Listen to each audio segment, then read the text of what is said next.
Oke, kemarin kita memulai dengan bab fungsi dua peubah, sudah mendefinisikan apa itu daerah definisi, daerah nilai, kemudian kemarin itu diberikan grafik, contoh grafiknya. Belum ya? Belum. Yang kemarin baru dibilang bahwa grafik fungsi dua peubah merupakan sebuah permukaan di ruang, gitu ya. Kenapa? Karena melibatkan ada X, Y, variabel bebasnya, dan ada set ini nilai fungsinya. Jadi kumpulan titik-titiknya X, Y, Z ya ada di ruang. Nah, untuk menggambar fungsi dua peubah, gambar fungsi ya, bukan gambar daerah definisinya. Kalau kemarin kita membahas gambar daerah definisinya hanya di bidang X, Y. Nah, kalau gambar fungsinya itu kita akurkan, kita samakan fungsi tersebut dengan gambar-gambar standar yang udah dibahas sebelumnya. Yang paraboloida lah, hiperboloida daun satu, dan selanjutnya. Kalau di luar itu, nah agak susah gambarnya ya. Coba kita lihat dulu satu contoh ini. Gambar grafik ini. Ini kelihatannya nggak ada kemarin yang pakai akar ya, yang bentuk-bentuk standar. Tapi kita bisa lihat bahwa kalau dikuadratkan nanti ini mirip persamaan elipsoida nih. Nah, kita amati dulu bahwa ini nilai set selalu tak negatif ya, karena akar nggak boleh negatif. Oke, jadi setnya harus lebih besar sama dengan 0. Artinya gambar fungsi ini permukaannya itu harus di atas bidang X, Y. Karena setnya nggak pernah negatif. Nah, saya kuadratkan ini. Kemudian saya susun. Ini. Oke. Sorry, ini dari mana elipsoidanya belum kelihatan. Coba saya jabarkan dulu di OneNote ini.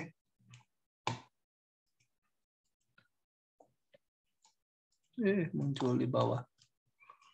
Oke, dari sini saya dapatkan X kuadrat 9 dibagi 36 semua.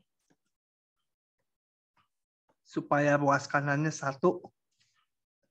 9 set kuadrat per 36 sampai dengan 1.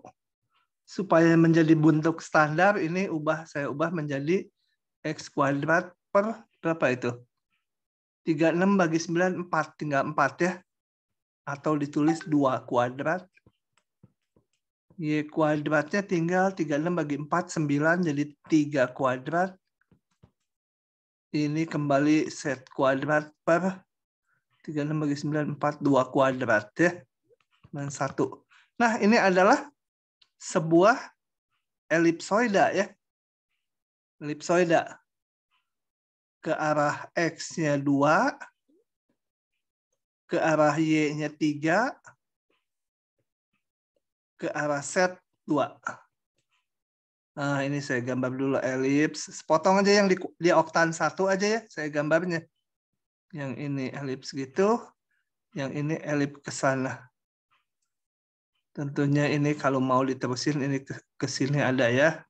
Ke sini elipsnya, aduh susah. Nah, elipsnya hanya digambar yang di atas bidang X, Y aja. Jadi hanya ada di oktan 1, oktan 2, oktan 3, oktan 4. Yang di bawahnya enggak, karena ini tadi. Awalnya ada, awal fungsinya kan akar. Oke, ini. Jadi dia berupa elipsoida sepotong ya. Telur yang di atasnya aja. Yang bawahnya enggak ikut. Oke, nah, secara umum menggambar fungsi dua peubah itu susah ya. Susah kalau nggak bisa dibawa ke bentuk-bentuk standar, sukar sekali. Nah, ada cara lain yaitu untuk menggambarkan fungsi dua peubah dengan membuat peta kontur atau kurva ketinggiannya. Ya, kumpulan kurva ketinggian atau disebut juga peta kontur. Apa itu? Kita lihat di halaman berikutnya. Oke. Nah, ini baru buat kalian ya. Dan suka keluar yang berhubungan dengan ini itu. Coba perhatikan sebuah permukaan, nggak harus seperti ini ya. Ini kayak elipsoida yang dinaikkan gitu ya ke atas elipsoidanya. Nah, tapi permukaannya apa aja ya? Permukaannya bebas, nggak harus seperti ini. Kemudian permukaan ini dari ini set fungsi dua peubah ya. Nah, kemudian permukaannya ini saya iriskan dengan bidang Z sama dengan K. Bidang Z sama dengan K itu adalah bidang XOY dinaikkan sejauh K ke atas. Jadi yang abu-abu ini sejajar dengan bidang XOY. Irisannya kan berupa kurva ya. Kalau ini mungkin berupa elips atau lingkaran. Kira-kira aja itu irisannya. Nah, sepanjang kurva merah ini berarti terletak di bidang yang abu, juga terletak di permukaan yang biru ya. Kan di irisannya. Nah, jadi setiap titik pada kurva yang merah ini nilai setnya harus sama dengan K ya. Kan ada di bidang yang abu. Bidang yang abu tuh setnya K. Jadi irisan ini, yang merah ini, tinggi setnya selalu sama dengan K. Nah, kemudian saya lakukan gini. Ini kurvanya diproyeksikan ke bidang XOY. Tuk, diturunkan. Gitu ya.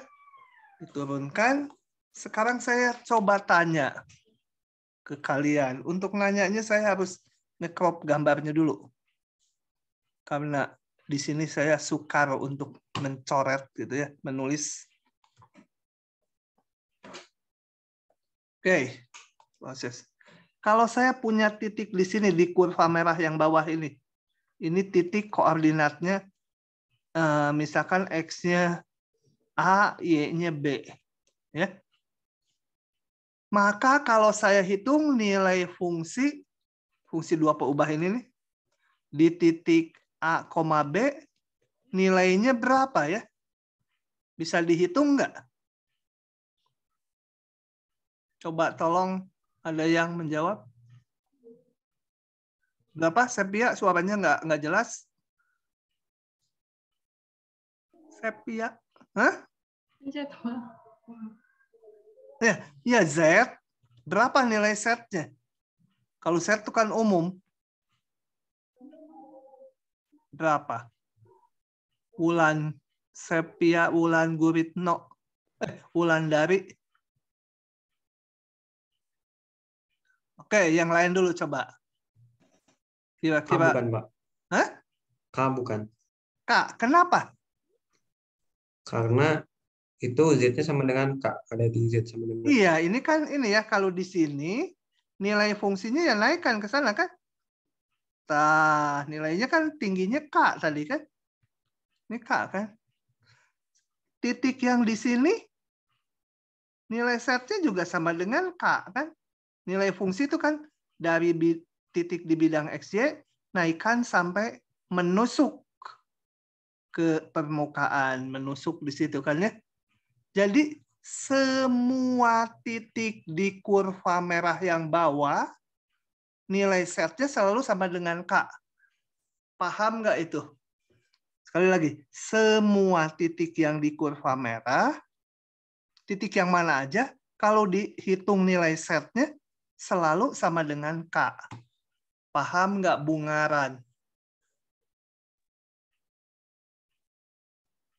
Nggak ada suaranya Bungaran.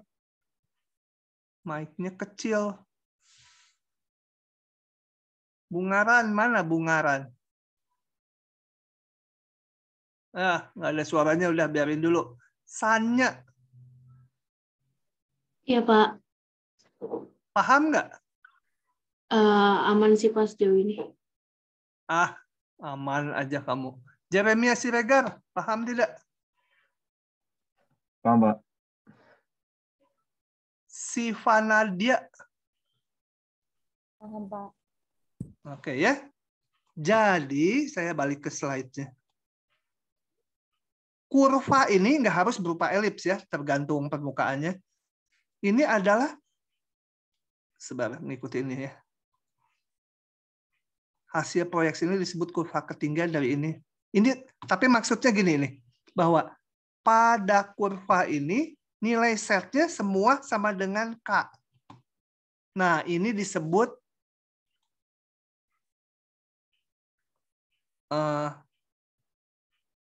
ntar ini nanti aja. Nah, kurva ini disebut kurva ketinggian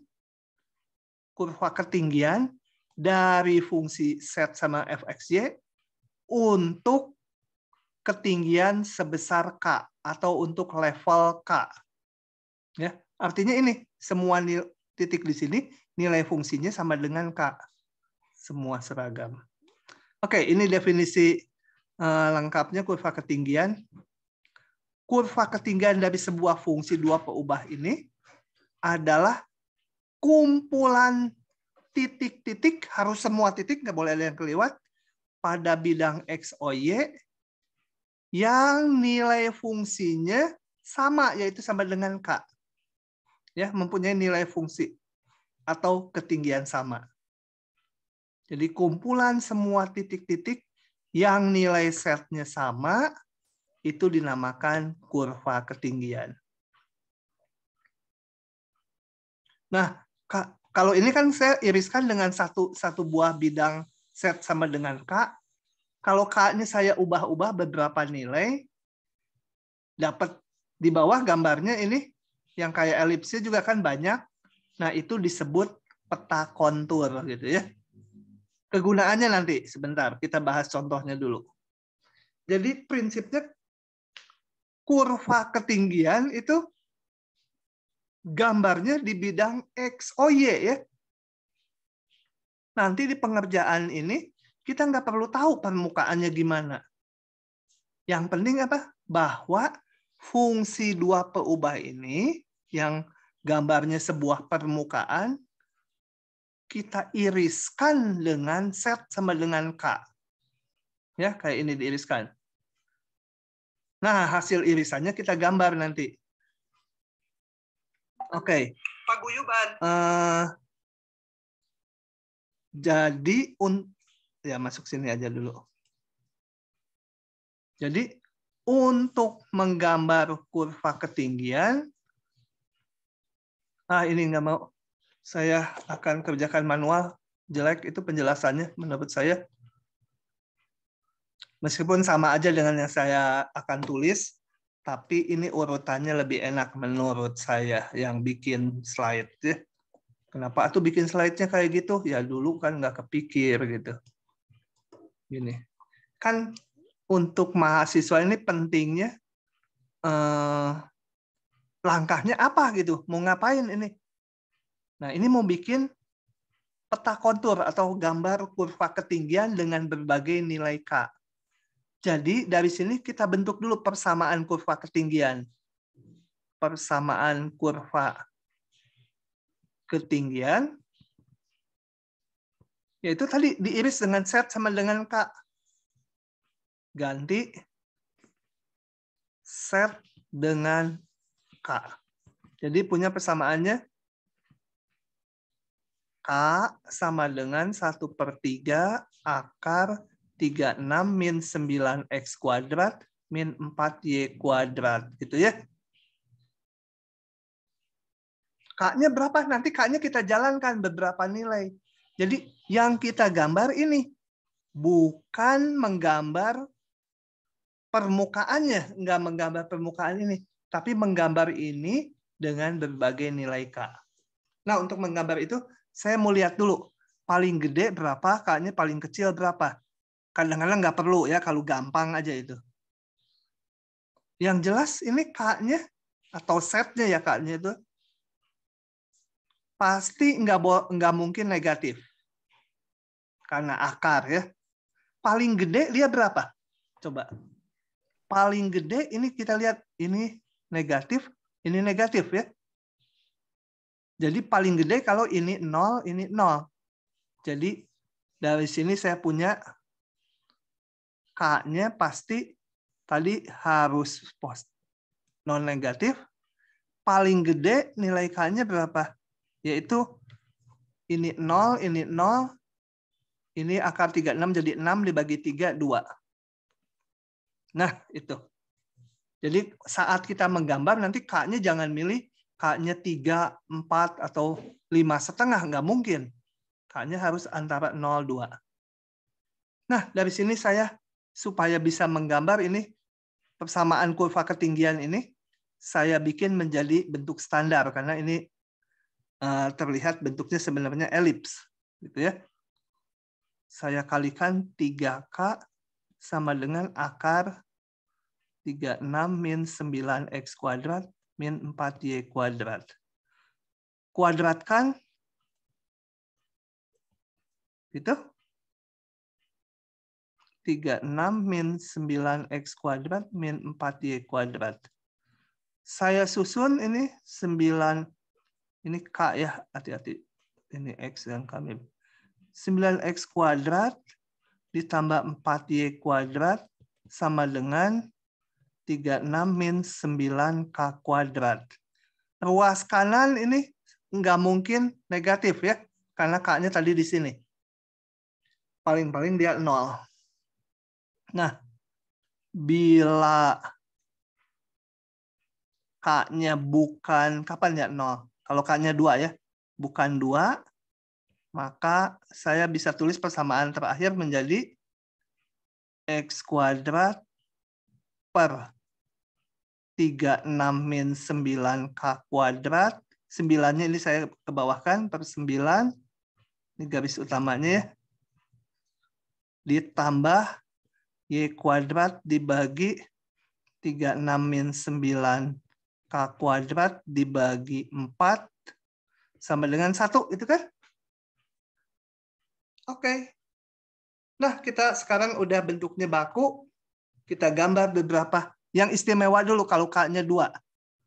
Saya kasih warna merah. K sama dengan 2. Saya nggak boleh pakai persamaan dari sini. Nanti ini dibagi 0 dari sini. 9X kuadrat ditambah 4Y kuadrat sama dengan K-nya 2, jadi ini 0 ya. Nah, ini hanya dipenuhi. Hati-hati, ini bukan elips. Karena ininya 0, bukan 1. Ini bentuk kuadrat, ini bentuk kuadrat. Hasilnya 0. Pasti X-nya 0, Y-nya 0 ya. Nggak mungkin yang lain. X sama 0, Y juga harus 0. Jadi mana titiknya? Titik 0,0 ini saya gambar. Itu artinya apa? Di titik ini nilai fungsinya setnya sama dengan 2. K itu setnya. Nah, oke. Coba yang lain, yang ekstrim. Yang ekstrim K-nya 0 ya. Ganti warna, K-nya 0. Saya pakai persamaan yang bawah ya. Supaya kelihatan elips ya. Pakai persamaan ini juga boleh, nanti harus diginikan lagi. Kalau tadi ini saya kepaksa pakai persamaan yang atas karena ininya 0. Kalau pakai persamaan bawah nanti dibagi 0, nggak boleh. X kuadrat dibagi K-nya 0. Berarti 36 dibagi 9, 4. 2 kuadrat. K-nya 0. 36 dibagi 4, 9. Jadi 3 kuadrat. Nah, elips arah X-nya 2, arah Y-nya 3. Set elips gitu kan ya? Elips, lip. Nah, setelah itu ini dikasih tanda 0 gitu. Ini menyatakan K-nya 0. Yang merah tadi K-nya 2. Ini 2. Jadi jangan dianggap, loh koordinatnya kok 2? Bukan. Ini kurva ketinggian dengan nilai K2. Yang elips ini kurva ketinggian dengan nilai K-nya 0. Artinya apa? Yang 0 ini.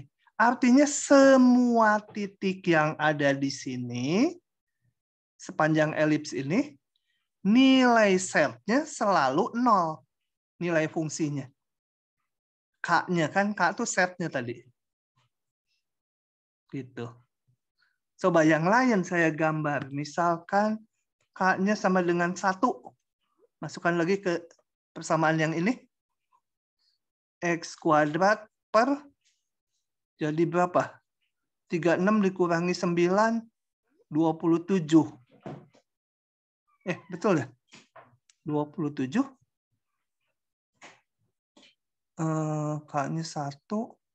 Ya, 27 dibagi 9, 4 ya. Jadi 2 kuadrat. 36 dikurangi tadi 9, 27 dibagi 4. 27 per 4 ya nggak tahu.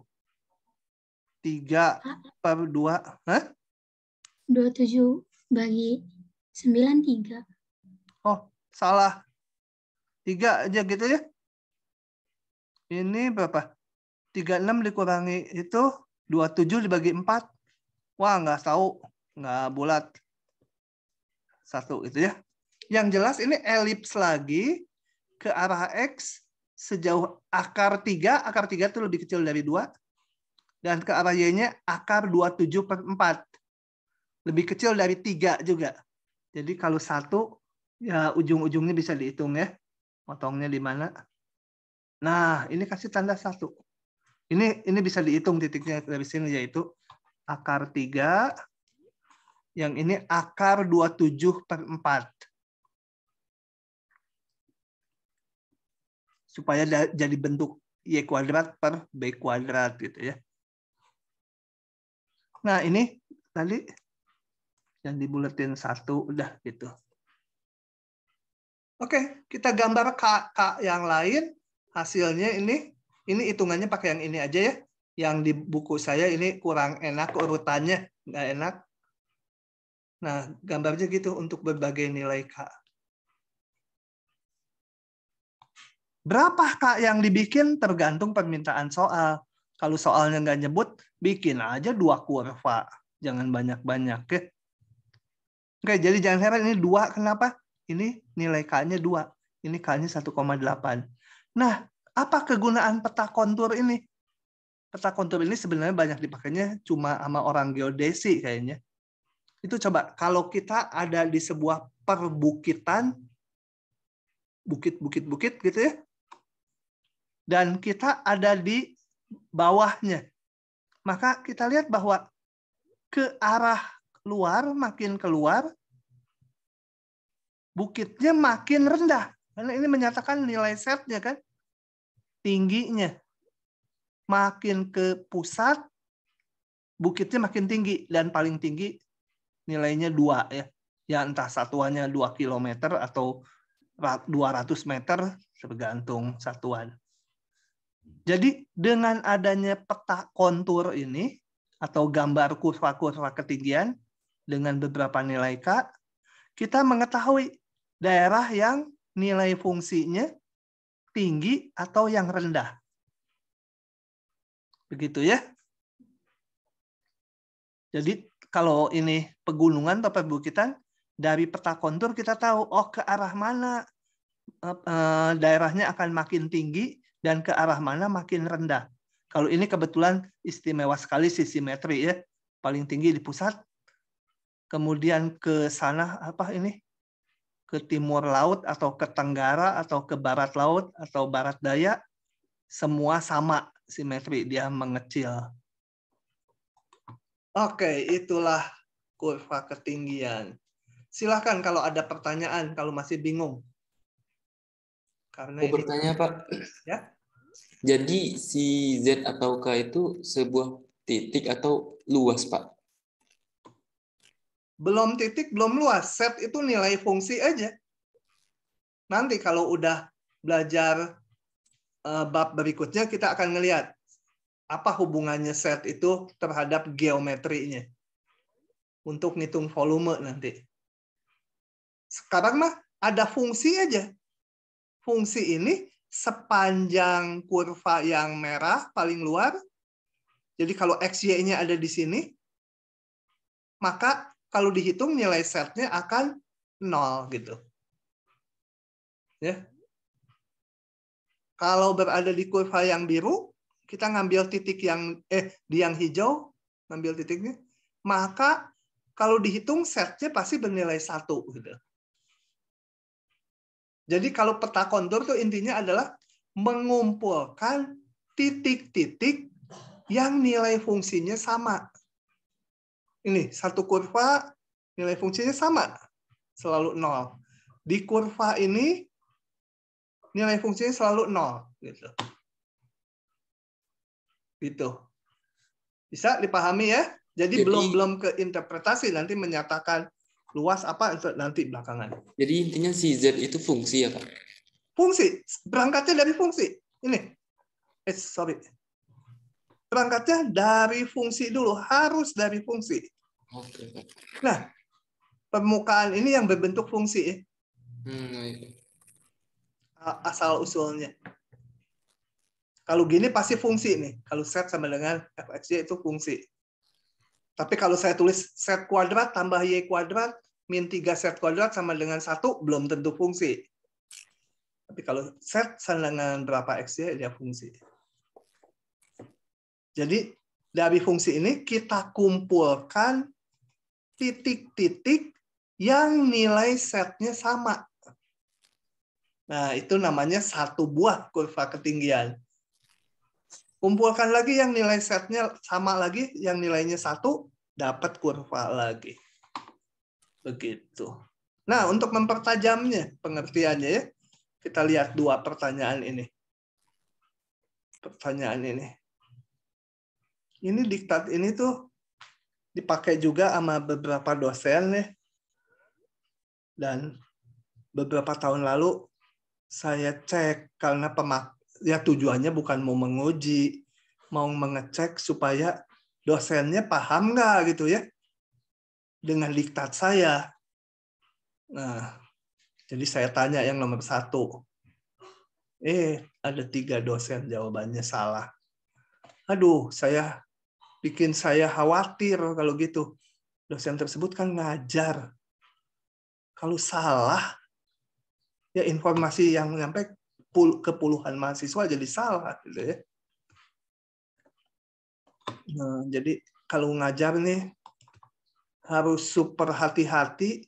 Kalau yang benar tahu saya katakan ya ini benar atau salah. Tapi yang saya ragu-ragu juga saya akan omongkan, aduh ini nggak yakin gitu saya. Biasanya saya tunda dulu, nanti saya cek dulu. Kan beberapa soal tutorial juga yang saya nggak yakin, saya tunda dulu gitu. Saya compile dulu, kalaupun nggak ketemu, saya tanya ke dosen lain. Gitu, kalau nggak yakin. Pokoknya jangan sampai informasi itu disampaikan ke peserta yang banyak dan salah, itu cilaka. Mereka nempel itu dibawa terus. Oke, pertanyaannya gini, coba. Mungkinkah 2 buah kontur dengan K berbeda? Gambar dulu ya. Ini kan kalau kurva ketinggian tuh di bidang XY aja. Gitu ya. Nah, misalkan ini kurva ketinggiannya nggak harus elips kayak tadi ya. Kan bisa aja gini kurva ketinggiannya. Bentuknya gitu. Ini misalnya K-nya tadi 2. Kemudian ada kurva lagi. Kurva ketinggian yang lain. Ini misalkan gambarnya. Ini untuk K-nya 7 misalkan.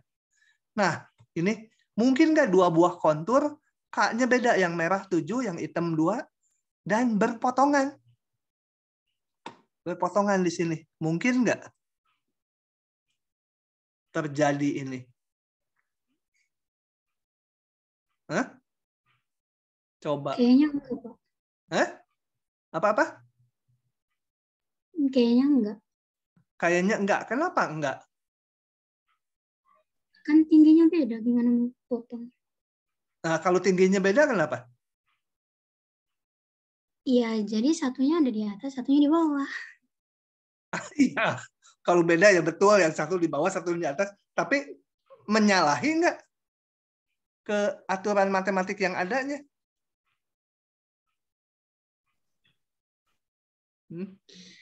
Sulaiman. Menyalahi, Pak.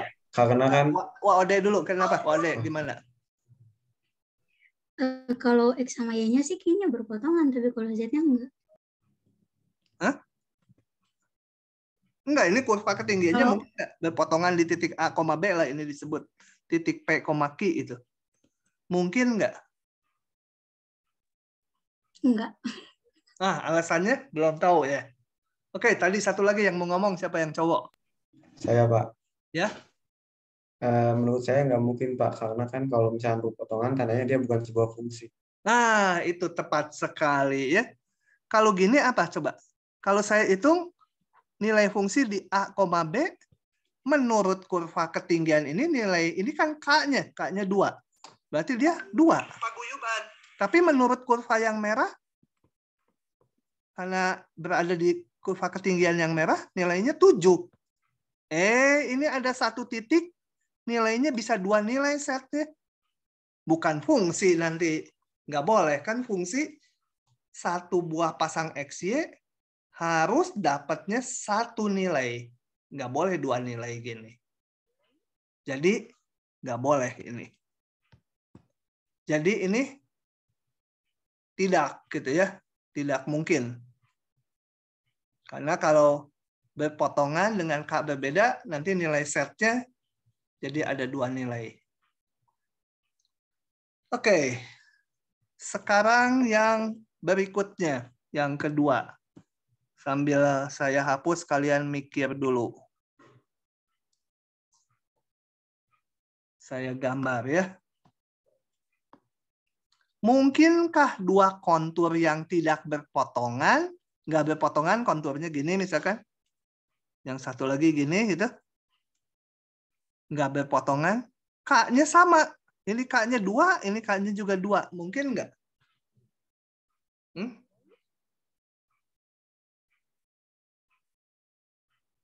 Mungkin, Pak. Mungkin aja yang nggak bertentangan ya. Mungkin. Nggak ada masalah gitu. Nilai fungsinya di sini, nilai setnya 2, titik-titik yang di sini juga, semua titik yang di sini, nilai setnya 2 juga gitu. Coba untuk itu kita lihat untuk pastinya, ini mungkin gitu ya. Jawabannya kita lihat di contoh ini. Saya buka di sini aja ya, langsung ya. Oke, dari sini kembali, kalau mau bikin kurva ketinggian, ganti setnya dengan K. K sama dengan ini. Oke, kemudian kita jalankan beberapa nilai K. Ya. Nah, bentar, ini munculnya sekaligus ya. Oh, oke. Ternyata satu-satu, bagus.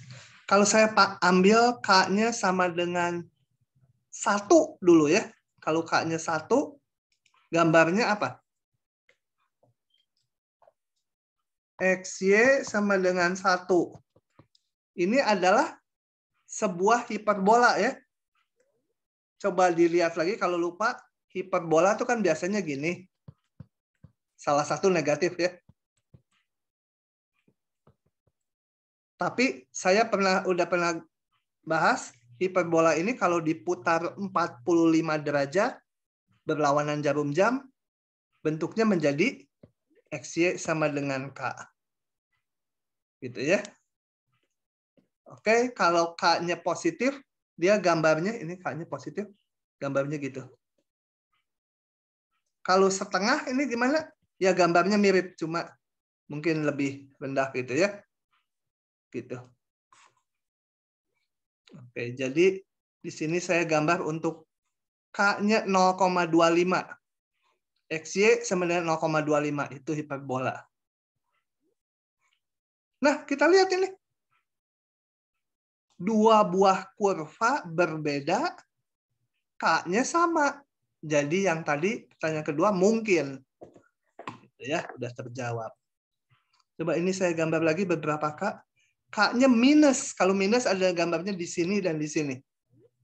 Karena X kali Y-nya harus minus. Jadi kalau X-nya positif, Y-nya negatif. Yang di sini.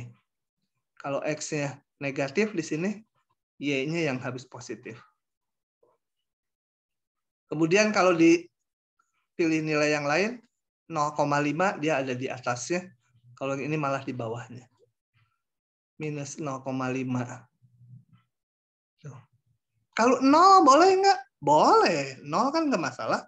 XY sama dengan 0. Kalau XY sama 0 berarti X-nya 0 atau Y-nya 0. Kalau X-nya sama dengan 0 tuh yang mana? X-nya 0 tuh sumbu Y. Ya. Kalau Y sama dengan 0, sumbu X. Itu kalau K-nya 0. Mana kok nggak digambar yang 0 ya? Oh ini terakhir. Ini ditebelin tuh ya. Sumbunya ditebelin. Ini ada tulisan 0 nih. Di yang hitam ini nilai K-nya 0.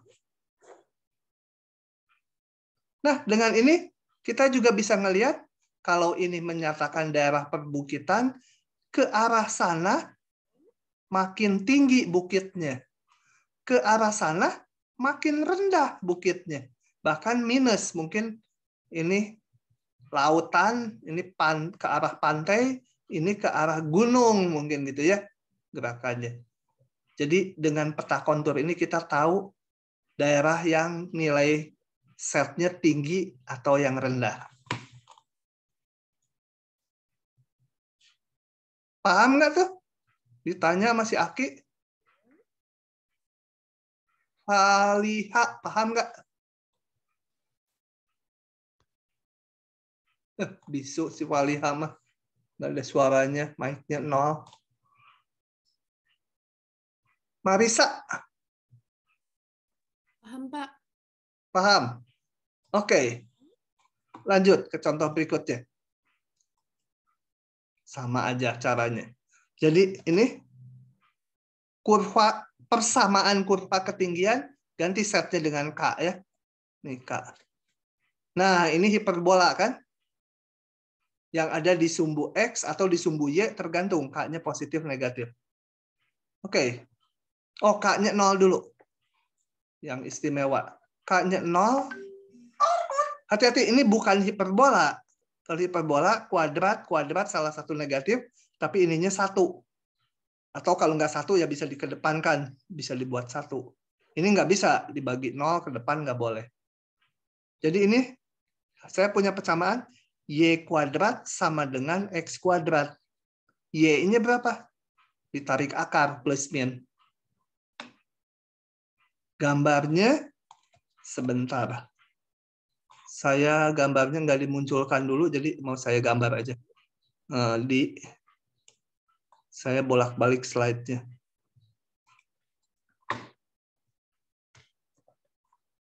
Ups, jauh sekali kamu umpat. Oke, gambarnya adalah Y sama dengan X dan Y sama min X. Saya gambar pakai biru. Y sama dengan X ini. Satu lagi Y sama dengan min X. Paguyuban. Gitu ya. Dan ini tadi K-nya 0. Ini juga K-nya 0. Kemudian kita lihat lagi sini. Kalau K-nya besar 0. Saya punya persamaan ini. Saya salin ya. Y kuadrat min X kuadrat sama dengan K. Y kuadrat min X kuadrat sama dengan K. Sekarang kita lihat yang K-nya positif ya. Dari sini ya, K-nya positif. Ini adalah hiperbola. Karena saya bisa buat menjadi Y kuadrat per K min X kuadrat per K sama dengan 1. Hiperbola yang nggak boleh 0 yang mana? Yang Y. Y-nya nggak boleh 0. Y-nya paling kecil akar K. Jadi ini akar K. Akar K, ini juga akar K. Membuka ke sumbu X, Y ya. Karena Y-nya nggak boleh 0.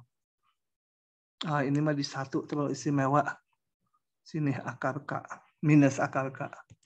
Gambarnya seperti itu. Ini asimtotnya, pasti ini asimtotnya nih, garis miring ini. Gitu ya. Ini akar K. Ini minus akar K. Oke, begitu. Kalau K-nya negatif sekarang. Sama persamaannya sih ini. Dengan K yang negatif, saya bisa tulis sebagai kalikan min 1 semua. Yang X jadi positif. Atau ginilah, kalikan min 1. Min K-nya udah positif ya. Jadi ini bisa saya tulis sebagai X kuadrat per min K dikurang Y kuadrat per min K sama dengan 1. Ini udah positif bawahnya. Ini berarti yang nggak boleh 0. Kenapa ya? X-nya lagi yang nggak boleh 0. Titik.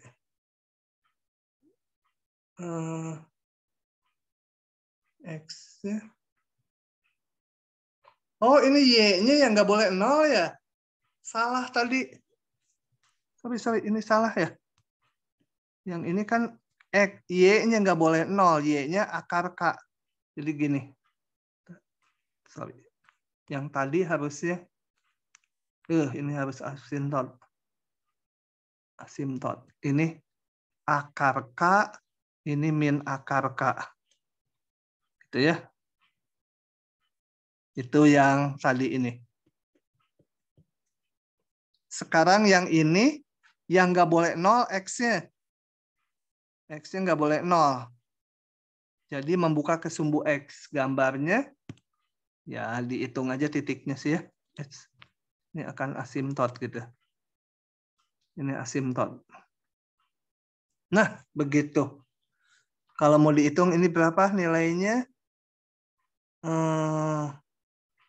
Akar min K ya. Ingat K-nya untuk K yang negatif tadi. Gitu. Nah, kita gambar untuk berbagai K. Itu gambarnya ada di sini. Untuk beberapa nilai K. Ini yang K-nya 0. K-nya 0,5. Tadi membuka ke sumbu Y ya. Kalau K-nya udah positif itu membuka ke sumbu Y.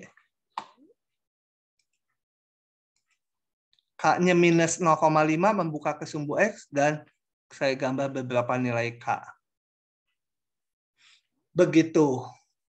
Nah, kembali dengan peta kontur ini, orang bisa menentukan arah mana yang nilai setnya makin besar. Kalau pegunungan itu yang perbukitan tuh yang makin tinggi. Ya berarti ke arah sana ya, atau ke bawah. Ke arah sana mungkin ke laut karena minus tuh. Jadi minus. Tinggi permukaannya minus. Ya mungkin danau atau laut, pokoknya makin rendah. Oke. Itu adalah cerita mengenai kurva ketinggian. Nah, sedikit ini menyinggung fungsi 3 perubah kita nggak akan bahas banyak-banyak, yang 2 perubah aja. Tapi ini perumuman fungsi 3 perubah itu dibangun oleh 3 pasangan terurut bilangan real X, Y, Z. Nama fungsinya ya jangan Z lagi. Nama fungsinya U gitu. U fungsi dari X, Y, Z. X, Y, Z-nya variabel bebas, U-nya variabel tak bebas. Ini contoh-contoh. Kenapa ada fungsi 3 perubah. Misalnya ini, U sama dengan ini.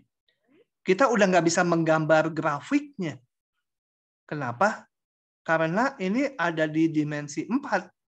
Ada X, ada Y, ada Z, ada nilai fungsinya U. Sumbunya harus ada 4 buah sumbu saling tegak lurus. Secara konsep matematik bisa, secara visualnya nggak bisa ya. Ini contoh lain. Bisa aja fungsi 3 perubah tapi yang setnya nggak muncul. Gitu ya. Kayak fungsi 1 perubah juga Y, fungsi X, boleh aja Y sama dengan 5 itu. X-nya nggak muncul kan? Y sama 5. Dia fungsi juga. Contoh yang agak real nih, temperatur. Kalau saya punya titik di ruang, titik koordinatnya X, ada X-nya, ada Y-nya, ada Z-nya. Nah, temperatur di titik itu sebesar ini. Bergantung posisi titiknya. Fungsi 3 perubah ya. Ada posisi X, Y, Z, ada temperatur di titik itu. Oke, saya nggak akan terlalu banyak. Ini nggak akan saya bahas. Yang ini tadi sampai kurva ketinggiannya nggak usah lah. Udah. Yang saya skip itu kalian juga lewati aja. Nah, berikutnya saya akan membahas yang namanya turunan parsial. Kita tapi istirahat dulu 4 menit ya, sampai 4.50. Sampai 4.50. Pause dulu. Oke, saya mau ngabsen dulu ah. Nada, ada nggak Nada Raudah? Ada, Pak. Regio? Hadir, Pak. Adida? Hadir, Pak. Muhammad Raka? Muhammad Raka? Faisul Haq? Ada di chat nggak ya? Tolong pangliatin, ada di chat nggak? Nggak ada ya. Ada juga sih. Muhammad Raka mana? Ya, Pak. Kamu kemana dipanggil-panggil kok tidur? Nggak tidur tadi, nggak masuk suaranya. Hah? Tadi nggak ada suara. Oh. Erika Tania? Ada, Pak.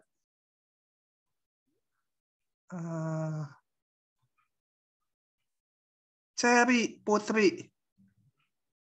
Ada, Pak. W-nya apa itu? Cherry Putri Warsoma gitu? Yulianti, Pak. Oh. Ashari? Ashari Virus? Hadir, Pak. Tiara? Ada, Pak. Nadine Pavlina? Ada, Pak. Oke, lanjut. Nah, ini. Turunan parsial dari fungsi 2 perubah bertujuan untuk menghitung gradien atau tanjakan atau laju perubahan ketinggian ya, dari kurva yang merupakan potongan permukaan fungsi 2 perubah. Jadi ada fungsi 2 perubah, gambarnya sebuah permukaan ya, dengan bidang yang sejajar dengan bidang X offset dulu ya. Nanti aja Y offset sama aja. Jadi kita mau ngamati kemiringan garis singgung dari sebuah permukaan. Ini nih, saya mau expose dulu ini. Mau jelaskan dulu. Bidang yang sejajar dengan bidang X offset itu bidang apa? Bidang yang sejajar dengan bidang X offset. X offset. Bidang yang sejajar dengan X offset berarti Y-nya konstan, betul? Contohnya bidang ini, Y sama dengan 3, 1, 2, 3. Y-nya 3. Nah, bidangnya ini. Y-nya 3. Sejajar dengan bidang X offset. Jadi di bidang ini, X dan Z-nya berubah-ubah, tapi Y-nya selalu 3. Untuk konkretnya tadi saya udah siapkan ini, menjelang kuliah. Ini. Coba, sebentar. Ini agak susah digeser dia. Gini. Saya, ini susah. Mau ditegakkan lagi, oke. Saya punya sebuah permukaan ini, asalnya ini dari ini nih. Coba kalau kita lihat, dia Z sama dengan 20 min X kuadrat min Y kuadrat. Saya ngamatinya gini, kalau Z sama dengan X kuadrat tambah Y kuadrat, itu kalian lihat lagi, kalau lupa, bentuknya paraboloida gitu ya. Paraboloida. Nah, gitu. Kebetulan kalau pembaginya sama, berarti ininya berupa bukan elips lagi, tapi betul-betul lingkaran. Ininya irisannya lingkaran gitu ya. Oke, tapi nggak penting itunya. Kemudian, kalau saya minuskan, ya sama dengan apa? Min X kuadrat ditambah Y kuadrat. Berarti parabolanya menghadap ke bawah gitu ya. Nah, paraboloidanya ke bawah. Kemudian saya tambah dengan 20. Berarti corong yang ke bawah tadi dinaikkan 20. Jadilah gambarnya seperti ini. Mana? Ini cuma koordinatnya bisa digeser-geser, harusnya tegak gitu. Ya. Dia nggak bisa ngegambar persis lingkaran di sininya. Kalau mau persis saya nggak boleh nulis gini, harus pakai persamaan parameter. Tapi ini intinya paraboloida membuka ke bawah. Nggak penting paraboloidanya, yang penting ada permukaannya. Permukaan. Fungsinya apapun, itu set sama dengan apapun. Kemudian saya punya yang kedua, bidang Y sama dengan 2 ini. Ini Y sama 2. Coba supaya sumbunya jelas, saya tambahin ini. Aksis sama dengan normal. Jangan persegi gitu. Loh, kenapa? Salah saya. Yang bidang yang mau diitukan. Salah ketik. Betul, Glenn. Koma. Akses sama dengan normal. Kenapa salah ya? Wah, betul. Tuh, nggak tahu tadi salah ngetik mungkin.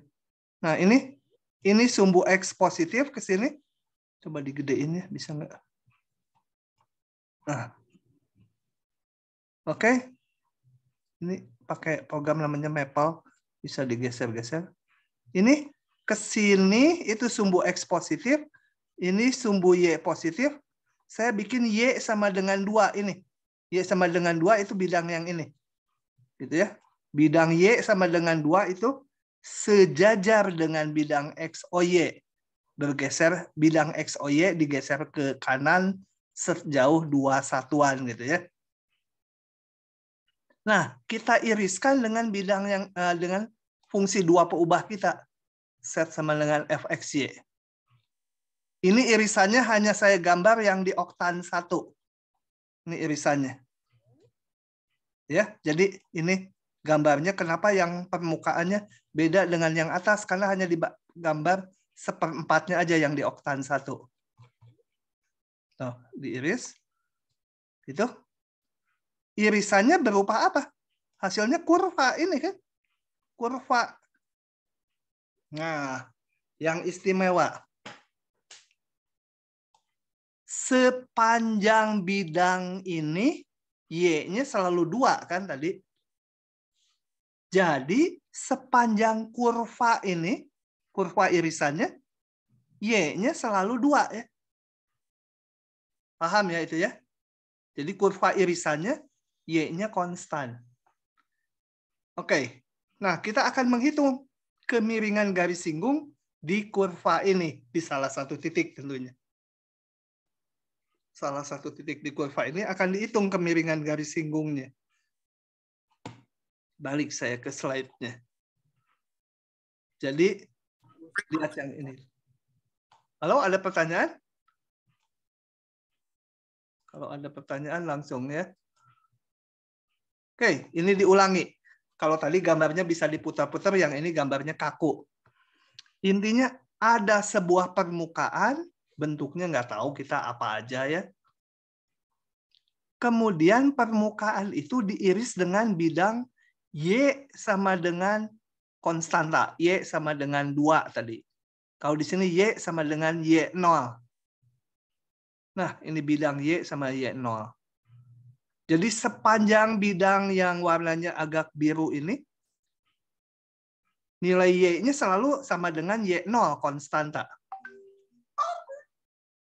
Irisannya saya gambar, bidangnya saya hapus, gambar irisannya. Nah, irisannya itu yang kurva lengkung ini. Yang ini sih bukan ya, ini hanya mempertegas aja yang garis tegak sama datar ini. Tapi irisannya yang lengkung. Nah, kita akan menghitung kemiringan garis singgung di sini. Untuk itu, oke ini. Ini titiknya tadi X0, Y0, ini Z0 gitu ya. Nah, untuk menghitungnya, kita lihat proyeksi ini, kurva ini, ke bidang XZ.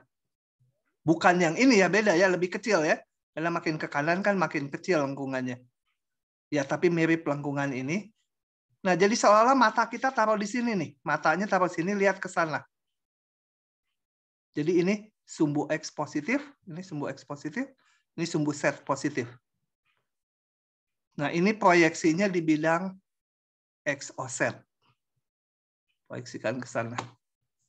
Nah, kita akan menghitung kemiringan di sini. Nah, ada hal yang istimewa.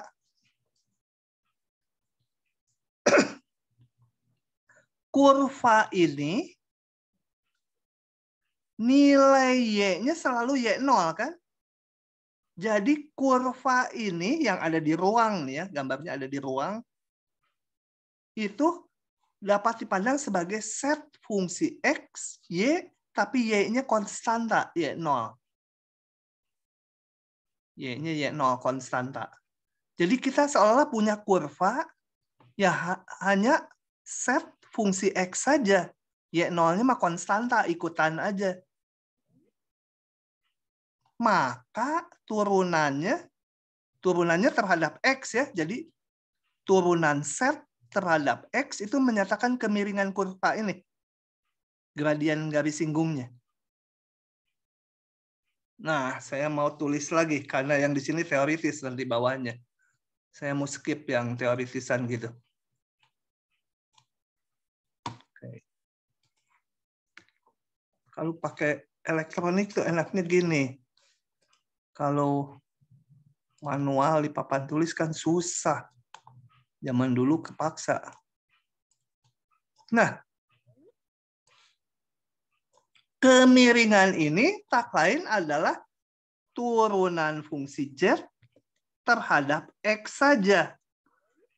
Karena apa? Karena Y0-nya konstanta.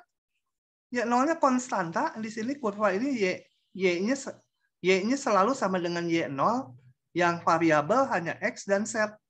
Z variabel tak bebas, X-nya variabel bebas. Gitu.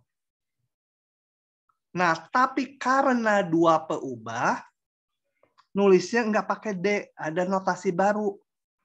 Nulisnya gini, do Z, do X. Bacanya do ya. Ini simbol ini do gitu ya. Kayak do re mi fa sol la si do. Ini do X, do Z, do X. Itu dinamakan turunan parsial terhadap X. Jadi kalau turunan parsial terhadap X itu Y-nya konstan. Ini turunan parsial dari fungsi Z terhadap X.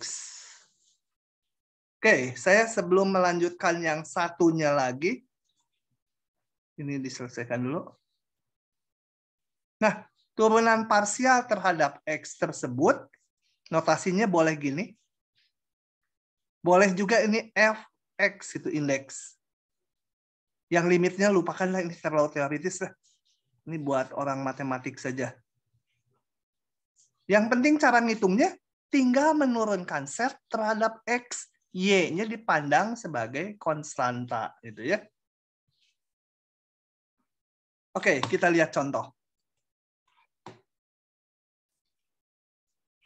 Contoh, sebelum yang kedua.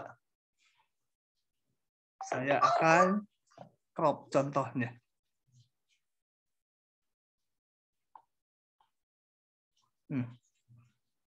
Bawa ke sini.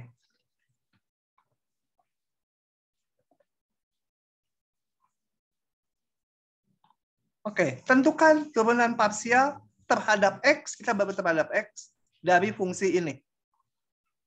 Jadi saya tulis ulang, f(xy) sama dengan x kuadrat y3 ditambah e pangkat x kuadrat y.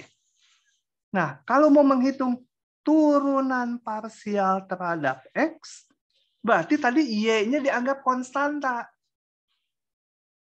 Ya, y-nya konstanta. Jadi ini seolah-olah kita punya fungsi gini.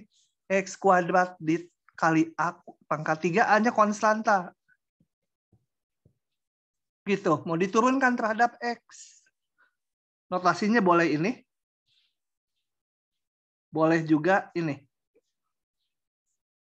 Gitu ya. F indeks X. Itu caranya, ya udah yang X aja diturunin. Jadi 2X, tapi jangan tulis A pangkat 3. Tulisnya yang Y-nya. Ya, ini mah di kepala kita seolah-olah Y-nya itu konstanta A. Itu. E pangkat sesuatu turunannya tetap kali turunan ininya terhadap X. 2XY.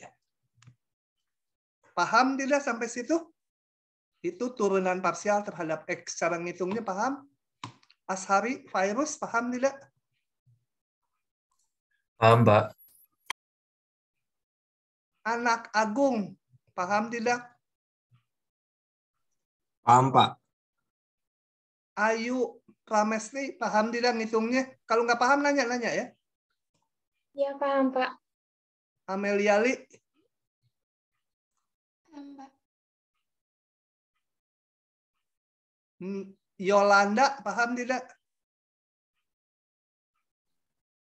Aman, Pak. Aman.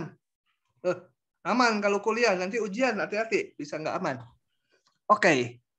Sekarang ada turunan parsial terhadap Y. Kalian udah bisa nebak gitu. Permasalahannya gini.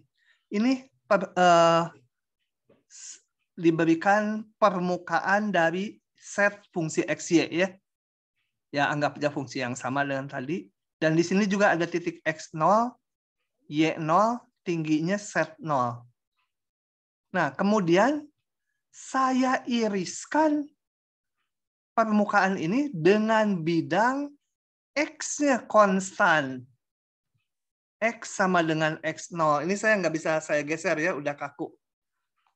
Tapi ini yang bidang yang kotak ini adalah X sama X0. Jadi kalau bidang X sama X0 dia sejajar dengan bidang Y, O, Z. Ya.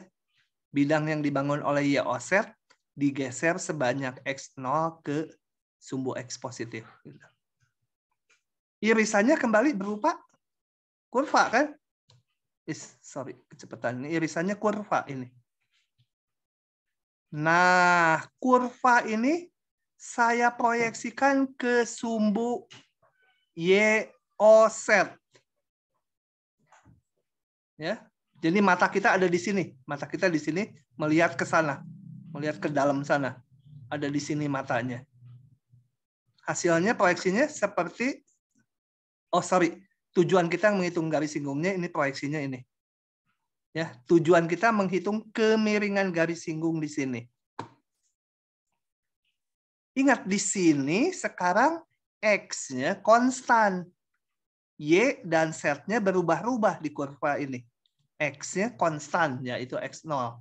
Kenapa konstan? Karena tadi hasil irisan dengan bidang X sama dengan X0. Jadi ini fungsi hanya bergantung kepada Y aja. Meskipun ada XY, ada X0Y, kan ininya konstanta. Gitu ya. Jadi Ini hanya bergantung irisan permukaan dengan bidang X sama dengan X0. Hasilnya adalah kurva yang hanya bergantung kepada Y. Muncullah turunan parsial terhadap Y. Bacanya do F, do Y. Atau FY gini. Limitnya nggak usah. Oke, cara ngitungnya berarti yang diperlakukan variabel bebasnya Y. Fungsinya set. Jadi kayak fungsi satu perubah aja. Kita lihat lagi contoh tadi. Kalau saya mau menghitung apa? Sekarang turunan parsial terhadap Y di titik ini. Atau notasi lainnya ini. Salah satu aja pakainya ya. Udah, sama kayak tadi, tapi sekarang X-nya konstan. Y-nya yang variabel. Y pangkat 3 turunannya 3Y kuadrat. 3, ini mah ikut aja konstantanya. Y kuadrat. E pangkat turunannya tetap E pangkat. Kali turunan ini terhadap Y. Turunan terhadap Y adalah 1. X kuadratnya ikut aja. Kali 1 gitu ya. Kali 1 nggak usah ditulis. Paham tidak? Misa, paham nggak Misa? Paham, Pak. Alicia, Tibia Ananda, paham nggak? Paham, Pak. Siapa yang nggak paham? Ahmad Hasik, paham nggak? Masih bisa nangkep, Pak. Suara kamu mantep ya kalau nyanyi, kayaknya mantep nih. Enggak, Pak. Range-nya sangat rendah. Betul, suara bass. Bagus. Oke, ya. Pak, mau nanya, Pak. Oke, silakan. Berarti kalau ditanya semua turunan parsial tuh diturunin ke X, diturunin ke Y juga. Jadi ada 2 gitu jawabannya, Pak. Betul, Kak. Ini pertanyaan soalnya. Tentukan semua turunan parsial pertama ya terhadap X dan terhadap Y. Kalau dimintanya salah satu, pasti tentukan turunan parsial terhadap X gitu. Tentukan turunan parsial terhadap Y. Kalau enggak kayak gini ya dua-duanya. Jadi nanti yang namanya turunan di fungsi 2 perubah tuh banyak. Ada turunan parsial, ada turunan berarah, ada yang namanya tadi vektor gradien. Gitu ya. Nanti kita akan masuk juga ke sana. Oke. Nah, sekarang saya lanjut. Ini bersihin dulu dikit. Kalau udah bisa ngitung ini. Saya akan kecilin dikit ya gambarnya ya. Karena saya perlu menulis lagi di bawahnya. Oke.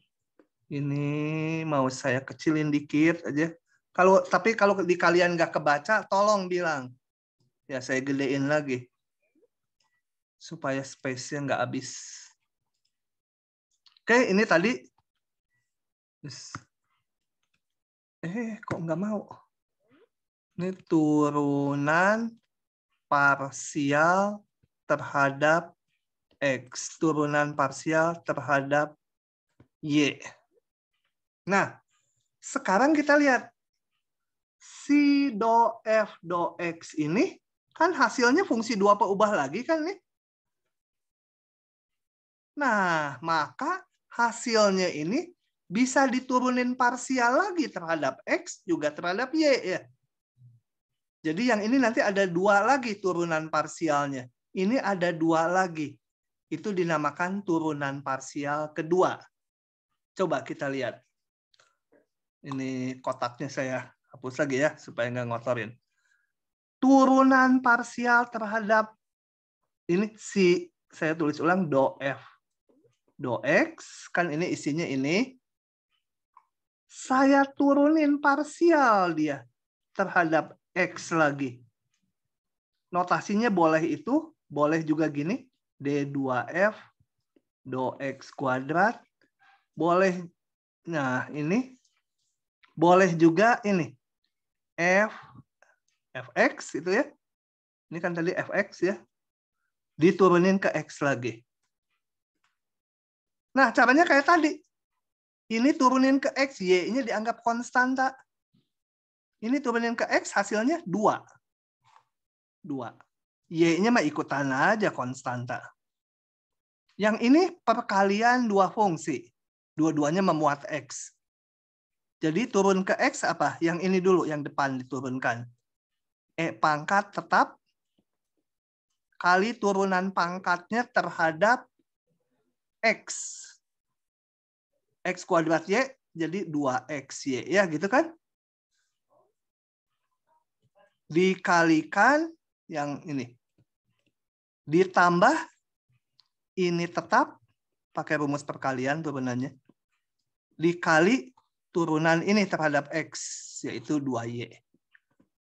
Ya, 2X-nya jadi 2 aja. Paham tidak ini? Marisa, paham tidak? Paham, Pak. Nah, ada juga si do F, do X ini bisa saya turunkan kan terhadap Y. Nah, notasinya hati-hati. Ini notasinya ngikuti aturan bahasa Arab. Apa maksudnya? Ini kan tadi diturunin ke X, kemudian mau diturunin ke Y. Nulisnya kayak gini. Nggak boleh terbalik ya. Ini artinya si F tuh turun ke X dulu, baru ke Y. Jangan tanya saya kenapa nulisnya nggak do X, do Y. Ya nggak tahu saya, pokoknya notasinya begitu. Terima aja dengan hati terbuka. Kalau pakai ini baru urutan, kayak bahasa Indonesia. Dia tadi turun ke X dulu, baru turun ke Y.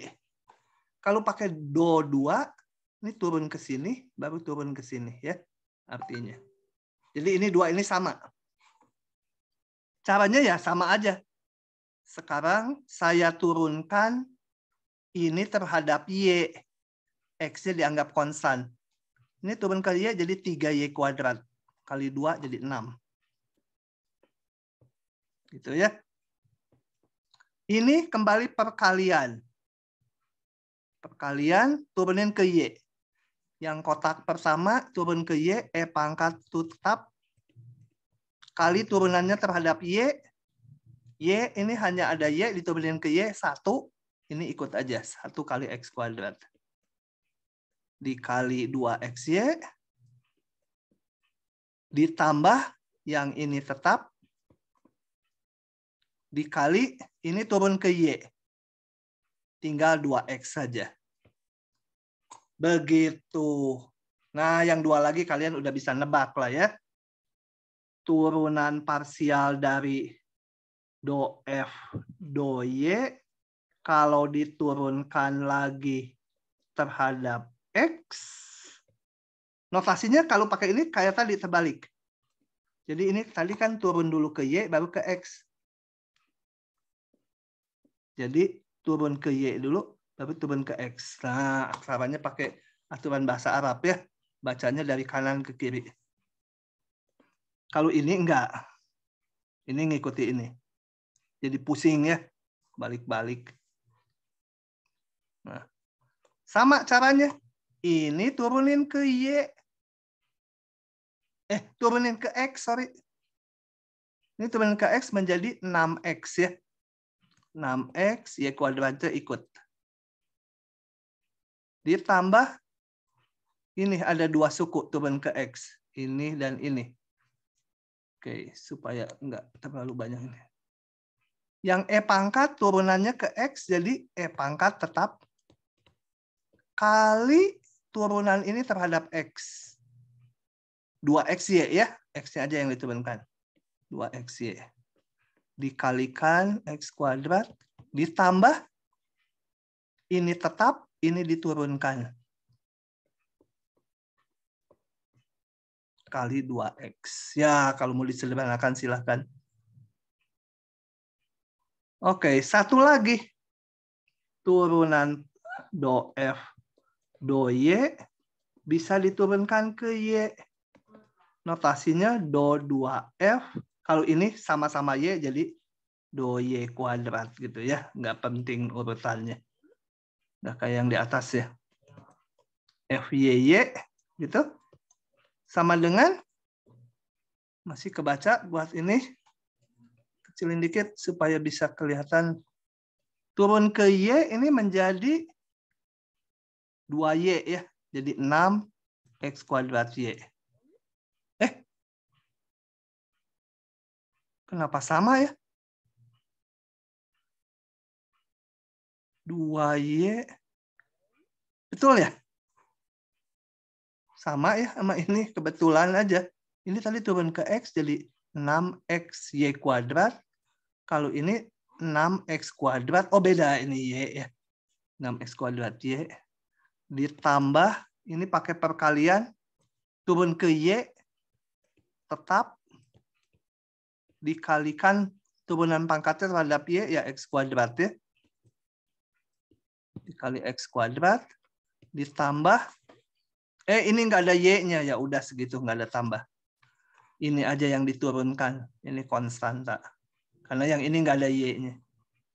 Nah, itu adalah ini turunan parsial kedua ada 4.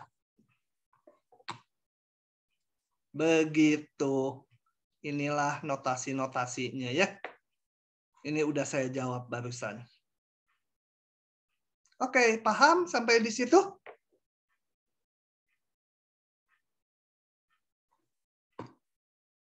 Nada, paham juga nada? Paham, Pak.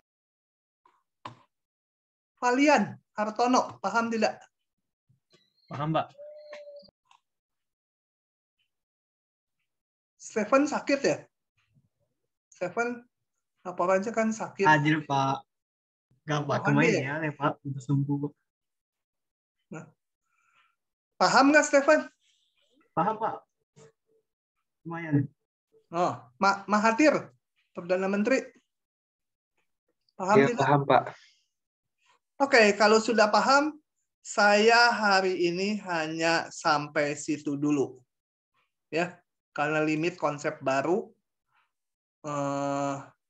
tanggung waktunya. Nah, saya akhiri dulu rekamannya.